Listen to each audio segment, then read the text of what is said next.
New details now in a case we've covered closely for months. It's been just over 11 weeks since the crime against Warren and Ann Willis. Warren Willis was kidnapped from one of the couple's convenience stores in Landrum before being driven to their home in Travelers Rest, where his wife Ann Willis was beaten and shot. The attack happened on the morning of September 25th, and Ann Willis remains in the hospital, recovering from the physical and emotional injuries she suffered. 8 people have been arrested in the case. These 6 are facing attempted murder charges, and the final 2 of them were arrested yesterday in Florida. And tonight, the Willis's daughter tells us what her parents remember from that early morning assault. Fox Carolina's Brooklyn Cromer live outside the W.E. Willis store in Taylor. So, Brooklyn, what have her parents said? Well, she tells me that the details are really hard to hear, and she says that these suspects threaten not only her parents' life, but also her daughter and her life as well. She says it's even more frightening not knowing why they targeted her family.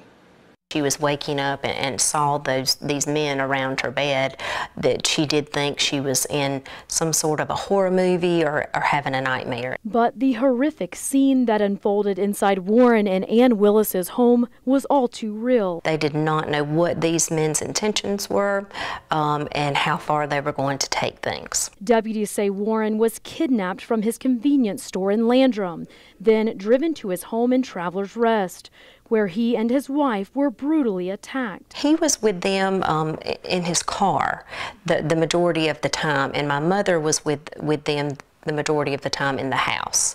So he spent most of his time in a floorboard, wondering where they were taking him. Deputies say the suspects tied the couple up and beat them, then shot Ann. The men wanted cash money, and that's what they were entailing. I do know that they were, threatening my dad with saying your daughter and your granddaughter, and then they threatened my mother, showing her to my dad and him seeing him beaten so heavily. Chandra Willis Casa has been by her mother's side in the hospital for 3 months. She will just blurt out information, and you're just appalled by the things that she's saying that these men did to her.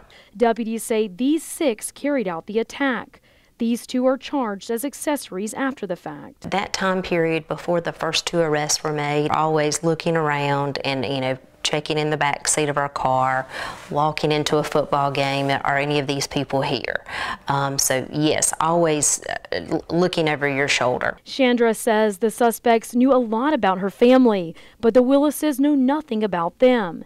And that's a scary thought for them all. We didn't know them, and how much that they did know about my family, for us to not know anything about them. It just blows your mind. You do not understand why they had such confidence in what they were doing and what they were going inside my parents' home to get.